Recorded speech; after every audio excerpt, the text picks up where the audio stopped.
Saviez-vous que l'hypersensibilité ne fait l'objet d'aucune classification clinique et qu'en France, officiellement, il est impossible de la mesurer quantitativement ? La plupart d'entre vous l'ignoraient probablement.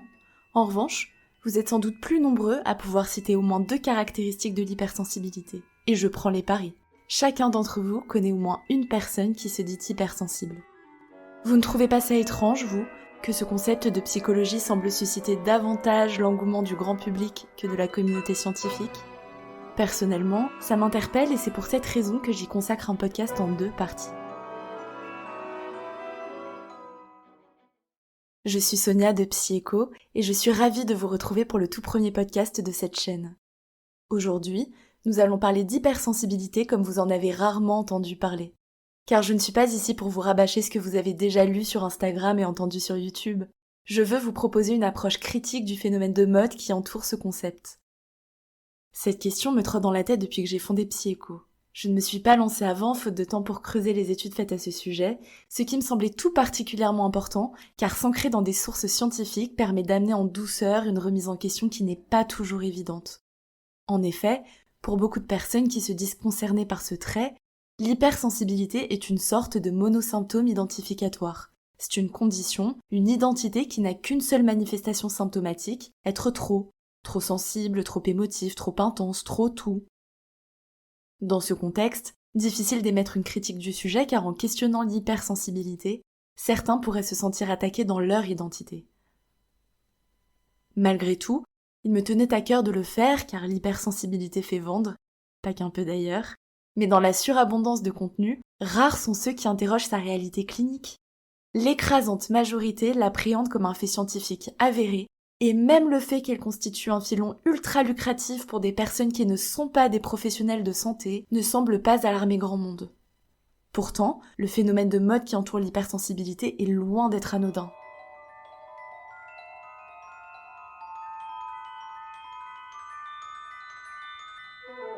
Alors, pour traiter ce sujet qui déchaîne tant de passions, permettez-moi d'être un peu scolaire. La question qui me guidera tout au long de ce podcast est la suivante. L'hypersensibilité est-elle une réalité clinique ou une invention marketing ? Alors, le sujet est dense, notamment dans son versant technique. Il y a beaucoup d'informations, c'est pourquoi j'ai préféré le traiter en 2 temps. Dans ce premier épisode, je serai factuelle, parce qu'explorer le réel avant d'en proposer une critique, c'est quand même important, et je me pencherai d'abord sur la genèse du concept tel que développé par Hélène Aron. Ensuite, je m'intéresserai à son versant médiatique, et là je laisserai un peu plus libre cours à mon constat personnel. Puis j'explorerai les réalités qui entourent cette terminologie. Je m'appuierai sur différentes études, ce qui ancrera mon propos dans une approche la plus scientifique possible. J'ai annoncé que dans cette partie, je serai factuelle. Alors, factuelle, oui, mais pas exhaustive. Le sujet ici n'est pas de traiter l'hypersensibilité dans son ensemble, mais de mettre en lumière les points qui me serviront pour ma critique. Si vous souhaitez plus d'exhaustivité, je vous renvoie vers l'article de la psychologue Nathalie Boissely, duquel je me suis beaucoup inspirée pour cette première partie. Il synthétise plusieurs études et recherches, et vous trouverez le lien en description de ce podcast. Dans l'épisode 2, j'émettrai une critique personnelle de l'hypersensibilité telle que présentée au grand public. J'expliquerai pourquoi et comment elle est devenue un phénomène de mode, quel terreau favorable a permis une épidémie d'hypersensibles, et je préciserai pourquoi je pense qu'il est important de proposer un autre point de vue sur la question. Avant de commencer et d'entrer dans le vif du sujet, une petite précision s'impose. Je ne vise aucunement les intentions des personnes qui se disent hypersensibles, et mes critiques ne leur sont pas personnellement adressées. Je ne crois pas à une volonté de leur part d'incarner tout ce que je vais décrire. Mes critiques seront d'abord dirigées vers un système, et oui, vers quelques personnes, qui par paresse ou par appât du gain, tirent profit d'un malaise général en surfant sur cette nouvelle poule aux œufs d'or qu'est l'hypersensibilité.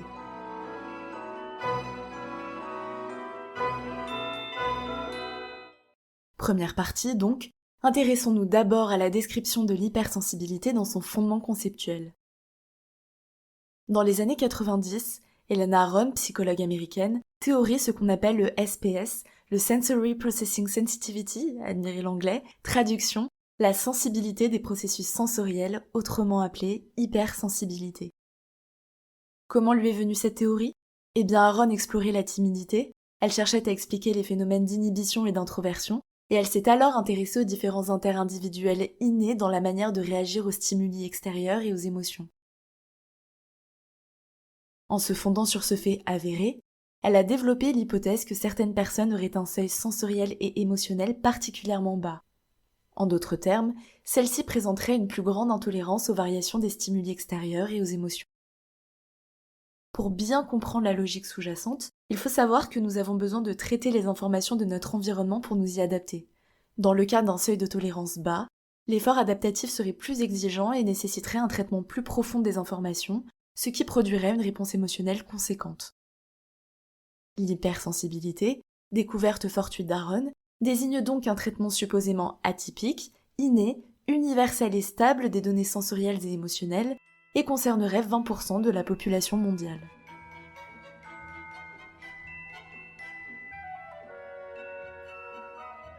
Depuis les années 90, le chiffre de 20% n'a pas changé. Et c'est assez étonnant car lorsque la connaissance d'un trouble se démocratise, la proportion de personnes concernées par le dit trouble augmente. Par exemple, il y a quelques décennies, il y avait moins de dyslexiques, pas parce qu'ils n'existaient pas, mais parce qu'ils n'étaient pas diagnostiqués. Mais cette logique échappe aux magazines et autres experts autoproclamés de l'hypersensibilité. Il continue d'avancer que c'est bien cette proportion de la population mondiale qui est concernée par ce trait, déterminant d'une personnalité singulière, d'une façon d'être au monde qui serait source de souffrance par essence, mais également de profondeur et de créativité. À mesure que la littérature profane se saisit du sujet et qu'il est communiqué au grand public, le concept d'hypersensibilité connaît de nombreux remaniements. Très populaire depuis quelques années, on assiste à une explosion de tests en ligne, relayés par les médias et les réseaux sociaux, qui proposent à qui le veut d'autodiagnostiquer son hypersensibilité grâce à une liste de questions et de critères. Cette popularisation fait émerger un portrait robot de l'hypersensible, donnant lieu à une sorte de tableau clinique barbare qui s'enrichit à mesure que la communauté des hypersensibles évolue. Tant et si bien que chaque expérience personnelle semble permettre d'ajouter de nouvelles caractéristiques au dit tableau. Ainsi, si Lou sent que son hypersensibilité lui confère une connexion particulière à la Lune, c'en est assez pour que les gourous d'Instagram conçoivent un post dédié. 3 secrets cachés de ton hypersensibilité. Numéro 1, tu es en relation profonde et unique avec la Lune.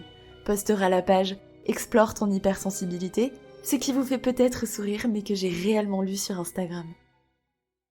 Si les librairies regorgent de littérature à ce sujet, que les tests d'autodiagnostic se multiplient, que les comptes dédiés sur les réseaux sociaux sont pléthores et j'en passe, la barbarisation de l'hypersensibilité rencontre très peu d'opposition. À dire vrai, pour écrire ce podcast, j'ai cherché des critiques du phénomène de mode qui entoure l'hypersensibilité ailleurs que dans la littérature scientifique et je n'en ai pas trouvé. Pas une seule. Pas une vidéo, pas un article, pas un post ne semble remettre en perspective la présentation grand public de ce phénomène, ni questionner le nombre d'autodiagnostics croissants qui l'accompagnent. Attention, je ne dis pas qu'il n'en existe pas, mais je n'en ai pas trouvé.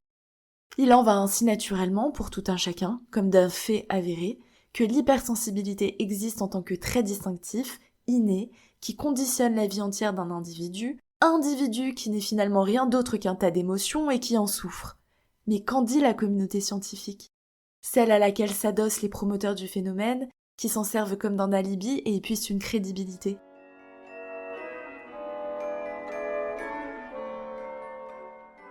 Pour la mère de l'hypersensibilité, c'est dans le cerveau que ce trait trouverait son origine. En tout cas, c'est ce qu'elle affirmait au début.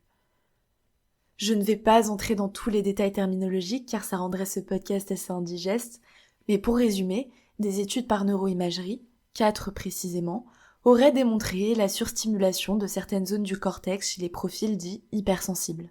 Autrement dit, il y aurait bien des implications cérébrales dans l'hypersensibilité. Or, il y a une information de taille qui vient nuancer la conclusion hâtive qu'on pourrait en tirer. Ces implications existent également dans les troubles comme l'autisme, la schizophrénie ou le stress post-traumatique, ce qui soulève donc un doute légitime. L'activité cérébrale observée est-elle liée à une hypersensibilité en tant que trait à part entière ou à l'existence d'un autre trouble ? La revue du Carnet Psy propose une piste de réponse en nous disant d'emblée que le mot hypersensible laisse les universitaires dubitatifs. Ils le perçoivent davantage comme, je cite, Un fourre-tout nosographique employé davantage pour se doter d'une carte d'identité psychologique que pour enrichir la compréhension des symptômes concernés. Fin de la citation. En réalité, il semblerait que pour de nombreux membres de la communauté scientifique, l'hypersensibilité n'est pas d'existence clinique à part entière. Elle ne serait donc pas un trait distinctif, mais plutôt la manifestation d'une psychopathologie. Ce qui explique, entre autres, qu'elle ne fasse l'objet d'aucune classification dans les manuels de psychologie. Allant en ce sens, la revue du Carnet Psy prend l'exemple d'un article de Vincent Estelon. Estelon est professeur de psychologie à l'université Paris-Cité, et dans son exemple, il présente une clinique des patients dits état limite, qui englobe des descriptions très similaires à ce qu'on peut lire de l'hypersensibilité. Ces patients, qu'il décrit comme des écorchés vifs, sont, je le cite, tiraillés entre leur peur d'être envahis par l'autre et celle d'être incompris, enfermés en eux-mêmes. Si vous êtes familier du sujet de l'hypersensibilité, cela devrait précisément vous rappeler son tableau clinico-médiatique qui décrit le sentiment d'être trop stimulé tout en étant en décalage, le fameux sentiment de décalage, jamais compris de l'autre. Évidemment, ça ne signifie pas que tous ceux qui se disent hypersensibles parce qu'ils se sont reconnus dans ce sentiment de décalage présentent en réalité un trouble de la personnalité limite, mais cela abonde dans le sens d'une hypersensibilité comme symptôme d'un autre trouble. Officiellement, l'hypersensibilité, 30 ans après qu'elle ait été théorisée, ne constitue pas une affection à part entière et la fiabilité de l'outil diagnostique avancé par Aharon n'a toujours pas été reconnue. On est bien d'accord, une sensibilité accrue peut être constatée par des psychologues dans le cadre d'entretiens cliniques. Je ne remets pas ça en question, ne me faites pas dire ce que je n'ai pas dit. Mais selon Aharon, un questionnaire serait adapté au diagnostic d'une hypersensibilité. Ce questionnaire, c'est le Highly Sensitive Person Scale, dit HSPS, qu'elle a elle-même conçu. Il est composé de 27 énoncés auxquels les sujets sont invités à répondre, donc soit par oui ou non, soit par un degré d'accord ou de désaccord selon les versions. Certains de ces énoncés sont liés aux perceptions de l'environnement, à la sensibilité à la douleur, aux réactions émotionnelles, etc. Par exemple, on pourra lire « Je suis attentif aux subtilités de mon environnement » ou encore « Je m'immerge pleinement dans les tâches qui me passionnent ». D'autres ont également une dimension comparative. On trouvera ainsi des affirmations du type « Je suis plus sensible à l'art que la plupart des gens ». À l'issue des 27 réponses du sujet, une moyenne est calculée en additionnant les scores de tous les items. J'ouvre une parenthèse, notez que je traduis approximativement ces items, car en France, le questionnaire n'a ni été traduit, ni validé, je ferme la parenthèse. Mais le vrai problème du questionnaire d'Aharon, c'est qu'il présente des limites. Alors comme tous les questionnaires me direz-vous, et vous aurez bien raison de me le dire, mais ici, elles sont particulièrement intéressantes à souligner. Tout d'abord, certaines variables comme le sexe, l'âge ou encore les troubles éventuels dont sont porteurs les répondants sont exclus. Et c'est ce dernier point qui nous intéresse, car vous l'aurez compris, il pose un véritable problème. Il ne permet pas d'isoler l'hypersensibilité des autres troubles. Ainsi, la moyenne obtenue pourrait tout aussi bien être le reflet d'une hypersensibilité en tant que trait que d'une hypersensibilité symptomatique d'autre chose. Par ailleurs, comme pour d'autres questionnaires, il y a un risque que le répondant interprète mal la question. Il peut également être orienté par la désirabilité sociale des réponses, ainsi que par un biais de confirmation, mais j'y reviendrai plus tard dans le 2e épisode de ce podcast.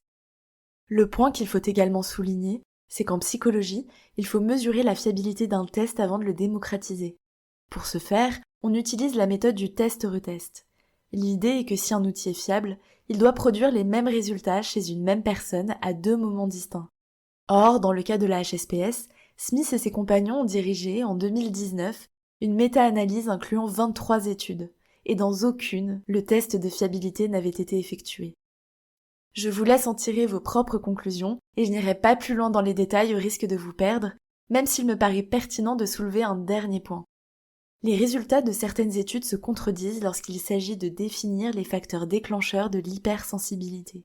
Cette contradiction suggère qu'on ne peut pas affirmer avec certitude que l'hypersensibilité soit liée au gène de l'individu, car elle serait au moins en partie liée à son environnement, ce qui induit de facto qu'elle ne peut pas être innée, contrairement à l'hypothèse d'origine. Dommage. Ma première partie s'achève ici, Et si je devais la résumer, voici ce que j'en dirais. Nous avons d'une part un concept théorisé par une psychologue. Pour beaucoup de scientifiques, ce concept désigne davantage le symptôme d'un trouble psychopathologique qu'un trait à part entière. D'ailleurs, il n'est pas classifié dans le DSM-5, le manuel diagnostique et statistique des troubles mentaux.